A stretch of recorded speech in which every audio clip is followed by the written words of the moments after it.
অর্থাৎ ইডির তরফ থেকে যে দাবি জানানো হয়েছে যে সিবিআই তদন্ত রাজ্যের বাইরে থেকে পরিচালিত হোক। প্রথম থেকেই আপনারা জানেন যে এই ঘটনায় সিবিআই তদন্তের দাবি জানিয়ে আসছে ইডি, এবং সুপ্রিম কোর্টেও আজকে ইডি এই দাবি জানিয়েছে যে সিবিআই তদন্ত যাতে রাজ্যের বাইরে পরিচালিত হোক। এবং আপনারা জানেন যে শুনানি শুরু হওয়ার আগেই আজকে এই আরজিডির তরফ থেকে জানানো হয় যে সেই দিন সেই সমস্ত পুলিশ আধিকারিকদের বিরুদ্ধে যাতে ব্যবস্থা নেওয়া হয়। সরাসরি আরো একবার কথা বলবো, অতনু হালদার রয়েছেন আমাদের সঙ্গে নিউজ রুম থেকে। অতনু, দেখো, এই মুহূর্তের খবর হচ্ছে যে বিচারপতিরা তাদের পর্যবেক্ষণ এবং রায় দিতে শুরু করেছেন, যেটা এখনো পর্যন্ত জানা যাচ্ছে অত্যন্ত গুরুত্বপূর্ণ। সেটা হচ্ছে বিচারপতিরা বলছেন যে এই মামলা কেন্দ্রীয় সংস্থার তদন্তে রাজ্যের সংস্থার হস্তক্ষেপ নিয়ে গুরুতর প্রশ্ন তুলেছে। অর্থাৎ ইডি যেটা অভিযোগ করছিল যে তারা আইন মেনে নিয়ম মেনে তল্লাশি অভিযান চালাতে গিয়েছিলেন, কিন্তু তারা তল্লাশি অভিযান চালাতে যাওয়ার পর মুখ্যমন্ত্রী শীর্ষ পুলিশ আধিকারিকদের নিয়ে সেখানে হাজির হয়ে তাদের তল্লাশিতে বাধা দেন এবং তাদের সংগ্রহীত জিনিসপত্র সেখান থেকে ছিনিয়ে নিয়ে চলে যাওয়া হয়। এবং এইটাই ছিল সেই অভিযোগ।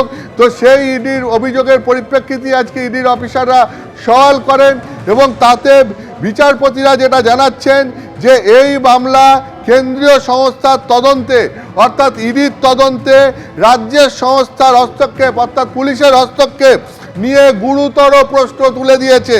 এবং সেই সঙ্গে সঙ্গে বিচারপতিরা আরও কি বলছেন প্রত্যেক সংস্থা যাতে স্বতন্ত্রভাবে কাজ করতে পারে সেটা দেখতে হবে। অর্থাৎ কেন্দ্রীয় সংস্থা এবং রাজ্যের সংস্থা প্রত্যেক সংস্থায় যাতে স্বতন্ত্রভাবে কাজ করতে পারে সেটা দেখতে হবে। অর্থাৎ বিচারপতিরা মনে করছেন যে একটি সংস্থার তদন্তে আর একটি সংস্থার বাধাদান বা হস্তক্ষেপ সেটা কখনোই কাম্য নয়। ফলে যাতে প্রত্যেক সংস্থা স্বতন্ত্রভাবে কাজ করতে পারে সেটা দেখতে হবে। সমস্ত পক্ষকে নোটিশ ইস্যু করার জন্য আদালত এই মুহূর্তে নির্দেশ দিল এবং 3রা ফেব্রুয়ারি এই মামলার পরবর্তী শুনানি হবে। অর্থাৎ আজকে যেটা নির্দেশ হলো, সমস্ত পক্ষকে নোটিশ ইস্যু করার জন্য নির্দেশ দিল সুপ্রিম কোর্ট এবং 3রা ফেব্রুয়ারি এই মামলার পরবর্তী শুনানি হবে। ততদিন পর্যন্ত সমস্ত সিসিটিভির ফুটেজ এবং বাকি ফুটেজ এবং যাবতীয় যা নথি সমস্ত কিছু সংরক্ষণ করতে হবে। 3রা ফেব্রুয়ারি মামলার শুনানি, নোটিশ ইস্যু করার নির্দেশ দিল সুপ্রিম কোর্ট এবং ততদিন পর্যন্ত সমস্ত সিসিটিভির ফুটেজ এবং বাকি ফুটেজ এবং নথিপত্র সংরক্ষণ করতে হবে এই নির্দেশ দিল সুপ্রিম কোর্ট। এবং শুধুমাত্র তাই নয়, আশপাশের এলাকার যে সমস্ত ফুটেজ সেই সমস্ত সংরক্ষণ করতে হবে। তুমি জানো যে ইতিমধ্যেই লাউডন স্ট্রিটে প্রতীক জৈন আইপ্যাকের ডিরেক্টর, তার ফ্ল্যাটের সেখানকার সিসিটিভির ফুটেজ এবং সেক্টর 5-এ যেখানে আইপ্যাকের অফিস সেখানকার সিসিটিভির ফুটেজ পুলিশ যে এফআইআর করেছিল ইডি আধিকারিকদের বিরুদ্ধে, সেই তদন্তের পরিপ্রেক্ষিতে সেখানকার সিসিটিভির ফুটেজ সমস্ত পুলিশ সংগ্রহ করে নিয়ে চলে গেছে।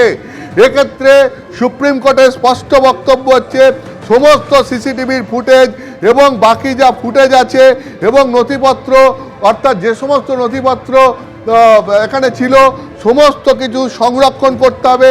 এবং এই এলাকার মানে যে দুটো এলাকায় ইডি তল্লাশি অভিযান চালিয়েছিল অর্থাৎ লাউডন স্ট্রিটে 7 নম্বর লাউডন স্ট্রিটে প্রতীক জৈনের ফ্ল্যাট এবং ওদিকে সেক্টর 5-এ সল্টলেক সেক্টর 5-এ গোদরেজ ওয়াটার সাইডে যেখানে আইপ্যাকের অফিস, তার যে আশপাশের এলাকা সেখানকার যে সমস্ত ফুটেজ বা সিসিটিভির ফুটেজ সেগুলো সংরক্ষণ করতে হবে।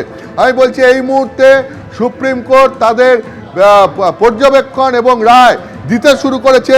পর্যবেক্ষণে সুপ্রিম কোর্ট বলছে এই মামলা কেন্দ্রীয় সংস্থার তদন্তে রাজ্যের সংস্থার হস্তক্ষেপ নিয়ে গুরুতর প্রশ্ন তুলে দিয়েছে।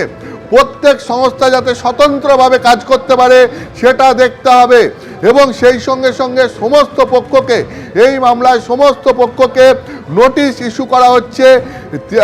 3রা ফেব্রুয়ারি এই মামলার পরবর্তী শুনানি হবে। তার আগে সমস্ত সিসিটিভির ফুটেজ বাকি যে সমস্ত ফুটেজ আছে এবং নথিপত্র আছে এই মামলা সংক্রান্ত সমস্ত কিছু সংরক্ষণ করতে হবে এবং যে দুটো জায়গায় ইডি তল্লাশি অভিযান চালিয়েছিল সেই দুটো জায়গার শুধু ফুটেজ নয়, তার আশপাশের এলাকার যে সমস্ত ফুটেজ সেগুলো সেগুলো সংরক্ষণ করতে হবে। শেক্সপিয়ার সরণি থানা এবং ইলেকট্রনিক কমপ্লেক্স থানায় দায়ের হওয়া 4টে এফআইআরের ওপর স্থগিতাদেশ জারি করলো সুপ্রিম কোর্ট। আগামী শুনানি পর্যন্ত এই স্থগিতাদেশ বহাল থাকবে। অর্থাৎ ইডির যেটা দাবি ছিল, ইডির দাবি ছিল যে তাদের বিরুদ্ধে এফআইআর করা হয়েছে সম্পূর্ণ অনৈতিক এবং অন্যায়ভাবে ইডির আধিকারিকদের বিরুদ্ধে এফআইআর করেছে পুলিশ। শেক্সপিয়ার সরণি থানায় 2টে এফআইআর করা হয়েছে, সল্টলেকের ইলেকট্রনিক কমপ্লেক্স থানায় 2টে এফআইআর করা হয়েছে ইডি অফিসারদের বিরুদ্ধে। ইডির দাবি ছিল যে আদালত এই সমস্ত এফআইআরের ওপর স্থগিতাদেশের নির্দেশ দিক। তার কারণ ইডির প্রথম থেকেই একটা অভিযোগ ছিল যে এই এফআইআরগুলো করা হচ্ছে তথ্য নষ্ট করতে এবং ইডির অফিসারদের হেনস্থা করতে। এটা ইডি বিভিন্ন মহলে বারবার অভিযোগ করছিল যে তাদের বিরুদ্ধে এফআইআর করা হয়েছে সম্পূর্ণ উদ্দেশ্য প্রণোদিতভাবে। তার কারণ তারা নিয়ম মেনে আইন মেনে তদন্তে গেছিলেন। সেখানে তদন্তকারী অফিসারদের বিরুদ্ধে যেভাবে কলকাতা পুলিশ এবং বিধাননগর পুলিশ এফআইআর করেছে সেটা অনৈতিক এবং এই এফআইআর করা হয়েছে তথ্য নষ্ট করার জন্যে এবং ইডি অফিসারদের হেনস্থা করার জন্যে। সেই কারণে তারা আজকে সুপ্রিম কোর্টে এই আবেদন জানিয়েছিলেন যে ইডি আধিকারিকদের বিরুদ্ধে যে সমস্ত এফআইআর করা হয়েছে সেই সমস্ত এফআইআরের ওপর যেন সুপ্রিম কোর্ট স্থগিতাদেশ দেয়।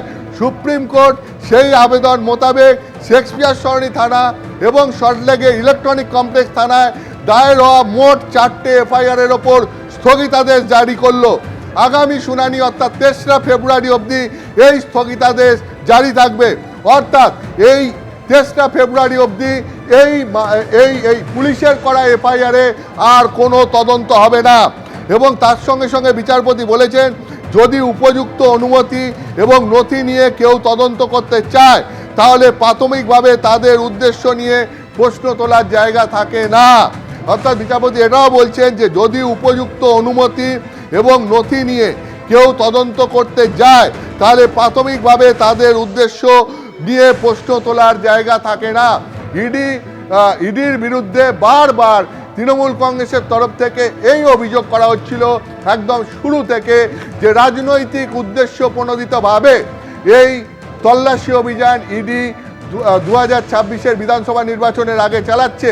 তার কারণ ইডির উদ্দেশ্য হচ্ছে তৃণমূল কংগ্রেসের তথ্য হাতিয়ে নেওয়া। যেহেতু আইপ্যাক গত 6 বছর ধরে তৃণমূল কংগ্রেসের ভোট কুশলী সংস্থা হিসেবে কাজ করে, তাই তৃণমূল কংগ্রেসের যাবতীয় তথ্য গোপন তথ্য সব আইপ্যাকের কাছে রয়েছে।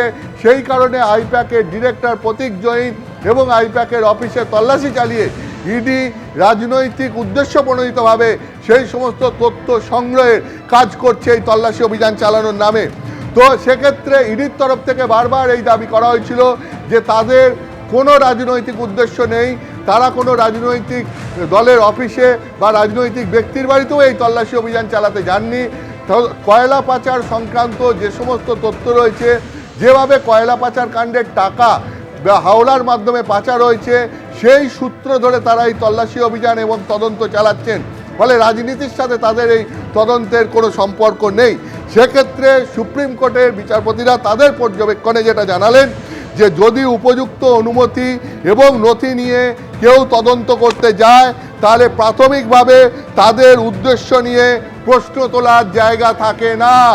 অর্থাৎ ইডির তদন্ত, ইডির তল্লাশি অভিযান যদি উপযুক্ত তথ্যের ভিত্তিতে হয় এবং উপযুক্ত ভাবে মানে আইন মেনে হয় তাহলে পরে তাদের উদ্দেশ্য নিয়ে প্রশ্ন তোলার কোনো জায়গা থাকে না। এটা সুপ্রিম কোর্ট তাদের প্রাথমিক পর্যবেক্ষণে পরিষ্কার জানিয়ে দিল। এই সঙ্গে সঙ্গে মানে তোমাকে যেটা বলা যায়, যেটা আইনজীবীদের একটা অংশও বলছেন বা বিচারপতিরাও তাদের আজকে পর্যবেক্ষণে বলছেন যে কোনো কেন্দ্রীয় সংস্থা কোনো দলের নির্বাচনী কার্যকলাপে হস্তক্ষেপ করতে পারে না। সেটা যেমন ঠিক তেমনি কেন্দ্রীয় সংস্থা যদি সঠিকভাবে কাজ করে তাহলে রাজনৈতিক দল যুক্ত আছে বলে তারা তদন্ত করতে পারবে না। এটাও ব্যাপারটা এরকমও নয় বা এরকমও বলা যায় না। অর্থাৎ বিচারপতিরা তাদের পর্যবেক্ষণে বলছেন যে কোনো কেন্দ্রীয় সংস্থা কোনো দলের কোনো পলিটিক্যাল পার্টি নির্বাচনী কাজে হস্তক্ষেপ করতে পারে না, কিন্তু সেই কেন্দ্রীয় সংস্থা যদি সঠিকভাবে কাজ করে তাহলে তাদের সেই তদন্তকে রাজনৈতিক উদ্দেশ্য প্রণোদিত বা সেখানে কোনো বা তার নেপথ্যে কোনো রাজনৈতিক দল যুক্ত আছে বলে তারা তদন্ত করতে পারবেন না, এটাও ঠিক নয় বা এটাও বলা ঠিক নয়। অর্থাৎ আমি তোমাকে বলছি, যেটা তৃণমূল কংগ্রেসের বারবার অভিযোগ ছিল যে ইডি আসলে কয়লা পাচার কাণ্ডের তদন্ত নয়, আসলে এখানে রাজনৈতিক উদ্দেশ্য প্রণোদিতভাবে তদন্ত করতে গেছে।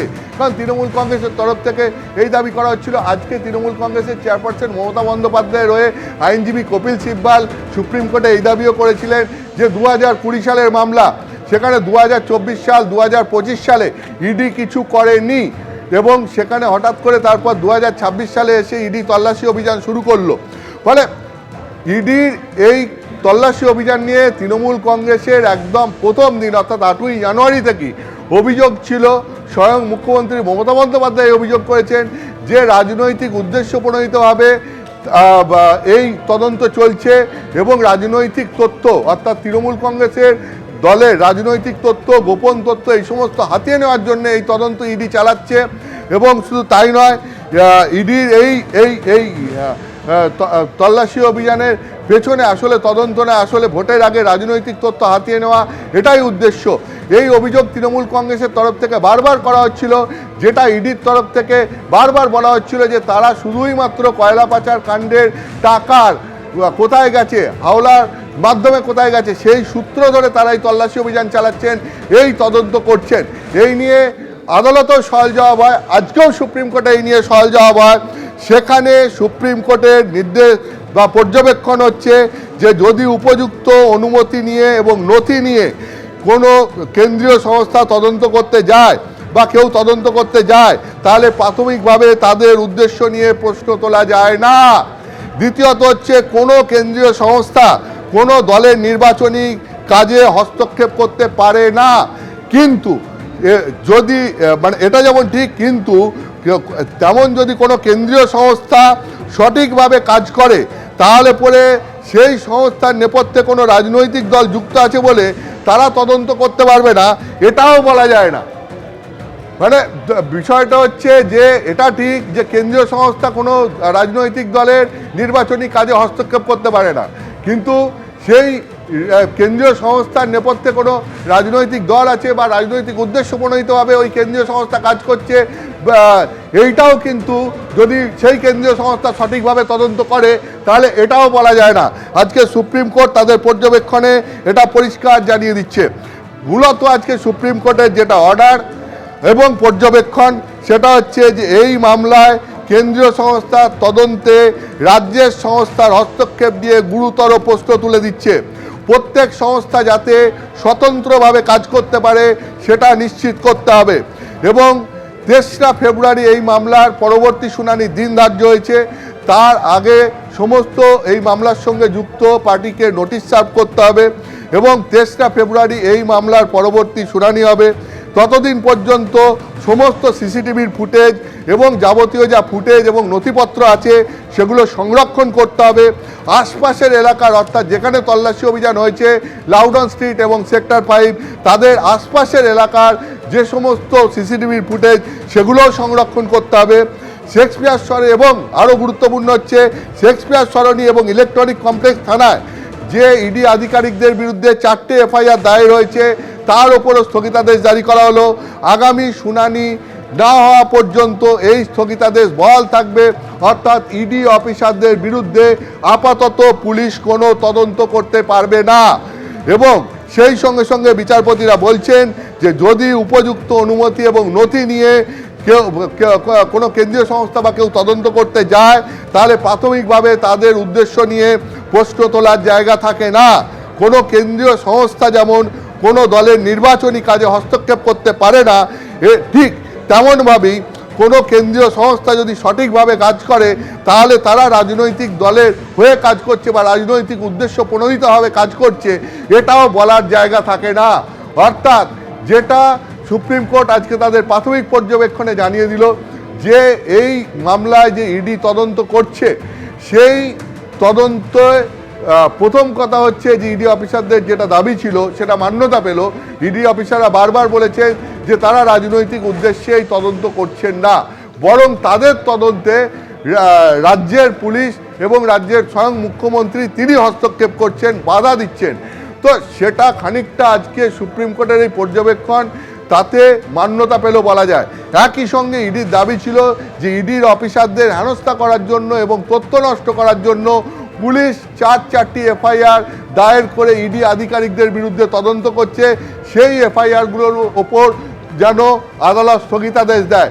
সুপ্রিম কোর্ট পরবর্তী শুনানি অর্থাৎ 3রা ফেব্রুয়ারি পর্যন্ত পুলিশের করা যাবতীয় এফআইআরের ওপর স্থগিতাদেশ দিল, অর্থাৎ পুলিশ আগামী 3রা ফেব্রুয়ারি পর্যন্ত ইডি আধিকারিকদের বিরুদ্ধে কোনো তদন্ত করতে পারবে না।